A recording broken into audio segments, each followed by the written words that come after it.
figures ng mga paborito mong anime.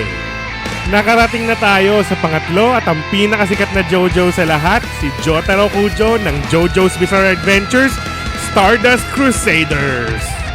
Si Jotaro lang naman ang apo ni Joseph Joestar na apo ni Jonathan Joestar na pinakaunang JoJo. At speaking of pinakaunang JoJo, nagbabalik din ang pinakaunang arch nemesis ng mga JoJo, si Dio Brando. Etong season na to ang pinakamahaba sa lahat ng mga seasons ng JoJo's Bizarre Adventures. Pero wala akong reklamo dahil para sa akin itong season na to ang pinakamaganda. Dito rin unang pinakilala ang concept ng stand.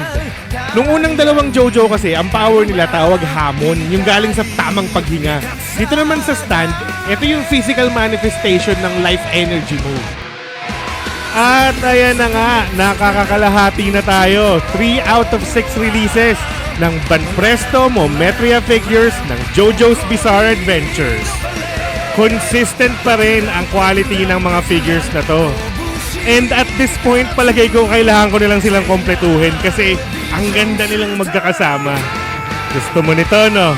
Kung trip mo nito, simulan mo nang magkumpleto dahil makakapagpahinga ka pa ng konti. Ang scheduled release ni Josuke ay January 2026. Kaya hanggang sa muli, ito nga pala si The Figure Collector.